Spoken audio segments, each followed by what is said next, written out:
మొన్న ఈ మధ్యన సంక్రాంతికి వస్తున్నాం సినిమాకి సంబంధించిన ఫంక్షన్లో దిల్ రాజు మాట్లాడిన మాటలు విన్నాం. మా ఆంధ్రాలో అయితే కనుక సినిమాకి ఫుల్ బూస్ట్ ఉంటుంది, తెలంగాణలో వచ్చేది మనకి ఈ మందు ఇది దొరికితే చాలన్నట్టు. అంటే ఒక రకంగా చెప్పాలంటే అక్కడ తాగడంలో తప్పేం లేదని భావిస్తారు, తాగడంలో అందరూ కూర్చుని తాగుతారు అన్నటువంటి ఒక నమ్మకాన్ని అంతకుముందు కేసీఆర్ మాటలు కావచ్చు వీళ్ళందరూ కల్పించారు. అక్కడ విపరీతమైనటువంటి మద్యం సేవనం కూడా దానికి కారణమైంది. అయితే అలాంటి తెలంగాణ రాష్ట్రంలో తాగడం తప్పు లేదని భావించే చోటన తాగుడొద్దని నిషేధం కోసం పోరాటం ప్రారంభించడం, అది కూడా ఒక గ్రామస్తులు ఏకంగా నిర్ణయం తీసుకోవడం అన్నటువంటిది సంచలనం సృష్టిస్తున్నటువంటి అంశం. ఇది మార్పు, పెను మార్పు అయితే కనుక అద్భుతాలు సాధ్యమవుతాయి. కానీ సాధ్యమవుతుందా లేదో చూడాలి.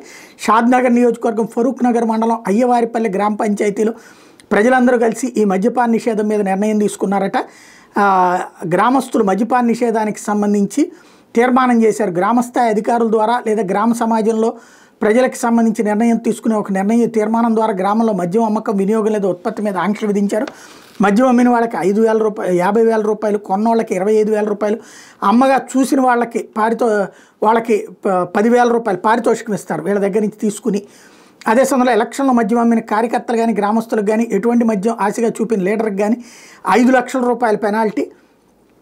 ఇది తాజాగా తీసుకున్నటువంటి నిర్ణయం. అయ్యవారిపల్లె గ్రామ ప్రజలు, పెద్దలు, యువకులు అందరూ కలిసి నిర్ణయం తీసుకున్న సందర్భంగా ఈ నిర్ణయాన్ని ఎవరు వ్యతిరేకించినా 1,00,000 రూపాయలు జరిమానా కట్టాల్సి వస్తుందని పోలీస్ స్టేషన్ తీసుకెళ్లి ఎఫ్ఐఆర్ చేయించి కోర్టు కేసులు పెట్టి శిక్షలు విధించడానికి కూడా వెనకాడబోమని చెప్పేసి గ్రామ ప్రజలు, యువకులు తీర్మానించడం అన్నటువంటిది సంచలనం సృష్టించింది. ఇట్లాంటి తీర్మానాలు సాధారణంగా గ్రామాల్లో మద్యపానం వల్ల ఏర్పడే వివాదాలు కుటుంబ పరిష్కారం కోసం జరిగేటటువంటిది. ఇవి కనుక సక్సెస్ అయితే ఒకప్పుడు దోబగుంట సుబ్బమ్మకి సంబంధించి ఆంధ్రప్రదేశ్లో నెల్లూరు జిల్లా నుంచి ఇట్లాంటిదే బిగిన్ అయితే అప్పట్లో ఈనాడు లాంటి వాళ్ళు ఎంకరేజ్ చేశారు. చంద్రబాబు గారు లాంటి వాళ్ళు దాన్ని ప్రోత్సహించుకొచ్చారు. తెలుగుదేశం పార్టీ బాగా హైలైట్ చేస్తే వావిలాల వారిని, దోబగుంట వారిని, ఇట్లాంటి వాళ్ళందరినీ తీరా చూస్తే ఆ తర్వాత చంద్రబాబు రెండోసారి అధికారంలోకి వచ్చిన తర్వాత అంటే ఎన్టీ రామారావుని గద్దె దించి చంద్రబాబు అధికారంలోకి వచ్చాక నిషేధాన్ని ఎత్తిపడేశారు. అదే అంటే ఏది అక్రమ మద్యం లభిస్తోంది అన్నటువంటి సాకుతో ఆ విధంగా పక్కన నీరుగార్చేటటువంటి ప్రయత్నాలు జరుగుతుంటాయి. ఇప్పుడు తొలిసారి ఒక గ్రామస్తులు తెలంగాణలో చేస్తున్న ఉద్యమం ఏ వైపుకి వెళ్తుందో చూడాలి.